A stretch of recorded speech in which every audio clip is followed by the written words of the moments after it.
LTO, pwede ba pag-aralan ninyo? Kung gumawa kayo ng administrative order, you also consider yung maapektuhan. It is not enough na nag-conduct kayo ng public consultation. Pwede natin silang pagbayarin kung efficient yung service natin. What I'm trying to tell is that bakit hindi natin simplify yung proseso para magrehistro ng vehicle? Especially for those who will avail of the registering of vehicles which they have not registered before. Di ba? Opo. Gawin lang natin simple para hindi naman mapahirapan yung ating mga kababayan. Di ba? Opo, Mr. Chair. And the next thing to consider is yung penalty. Pag yung tricycle driver, i-penalize mo ng 20,000 at ang tricycle driver din na nagbenta ng kanyang tricycle ay penalize mo ng 20,000. Hindi ba nagmumukhang kawawa naman yung tricycle driver? Wala namang shall we say, illegal na dun sa kwan nila, nag-transfer lang siya ng kwan eh. Ang problema lang is, hindi niya nirehistro kaagad yung sale nila within the specified period. If ever there is one provided for by law. Di ba? Tapos, pagbabayarin nyo ng 20,000. Yung ibang mas malala, mas mabigat na mali na ginawa, mas mababa yung penalty. Kung pwede lang, yung LTO, pag-aralan ito. Yung reasonableness ng penalty to the offense committed. Kasi wala akong makita na reason bakit nagbenta lang ako ng tricycle, hindi ni-register ng pinagbentahan ko ng vehicle, pares kaming mapipinalize ng 20,000. Kaswerte naman ng LTO, 40,000 kaagad doon sa isang transaction ang kinita. Diba? Kaya, kung po pwede lang, pag-aralan ng LTO, ano ang epekto doon sa mga stakeholders talaga? Nakakalimutan na yata natin yun eh. Opo, Mr. Chair. Yes. The other one, if you're going to come up with that administrative order and would implement it, pwede ba pag-aralan ninyo na magbigay kayo ng grace period o moratorium? Maybe for 6 months na mag-contact kayo ng information drive para malaman ng mga concerned vehicle owners na dapat i-rehistro nila yung vehicle nila. Otherwise, mapipinalize na sila. Kasi gusto nyo i-implement kagad without, giving a grace period for those people who have done this. Wala eh. Kaya siguro, paglabas ng administrative order, nababanatan kayo kagad eh. Why not study the fact na magbigay kayo ng grace period to those people who are covered by this, by your proposed administrative order? Di ba? Opo, Mr. Chair. Ayan po yung comment po sa naging suggestion comment po during public consultation to give a grace period po, especially to those transactions before. Kasi tama rin siguro yung observation ni Honorable Plato na kung ganun ang gagawin nyo, then it would partake of an ex post facto administrative order. Di ba? Yes, about Mr. Chair. Yes. Thank you.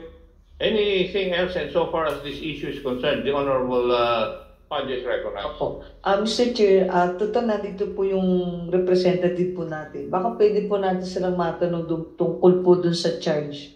Ano yung makataong charge na pwede po natin?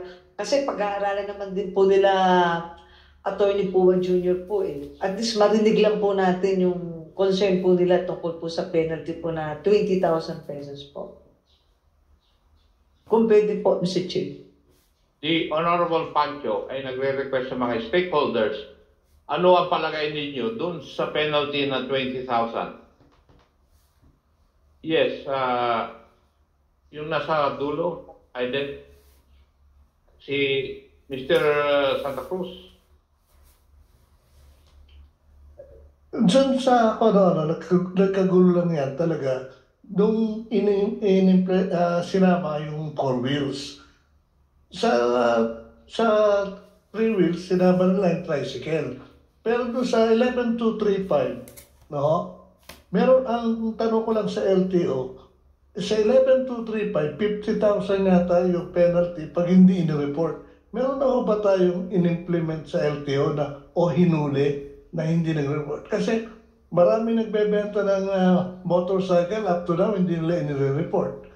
Pero doon sa 11235, kailangan i-report mo, kung hindi, ipe-penalize ka. So, ang LTO ba meron ng in-implement na yan? LTO.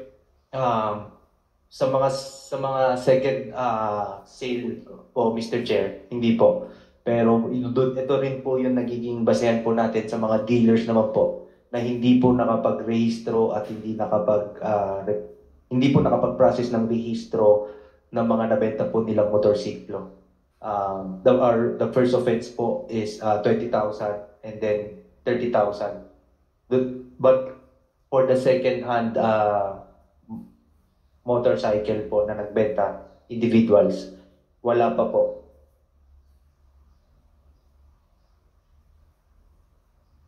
Okay, please identify yourself.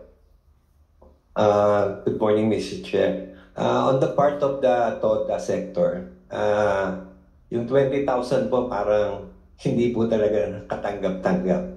Kasi ang isang tricycle driver, once na nakabili po yan ng motorsiklo or ng with franchise na, yung iba po niyan, boundary hulog, inaabot po ng 3 hanggang 5 taon. Then, paano kung lumabas tong administrative order? May babayaran pa po yung franchise sa LGU. At the same time, bago po yan makapag-transfer, dadaan po ng iba't ibang clearances yan. Sa homeowners lang po, may binabayaran ang bawat TODA. Yun po yung, kaya po mamaya siguro madidiscuss to sa Magna Carta. So, on the part of the TODA sector, medyo mabigat po talaga. And it caused panic to our sector, Mr. Chair. Thank you. That is why, ang sabi ko, recommendation ko sa inyo, yung lahat ng inyong administrative orders, tignan ninyo yung kalagayan ng mga maapektuhan para makita nyo kung reasonable yung inyong mga provision doon sa administrative order. Kasi kung minsan hindi na natin iniintindi yung yung mga maapektuhan. LTO?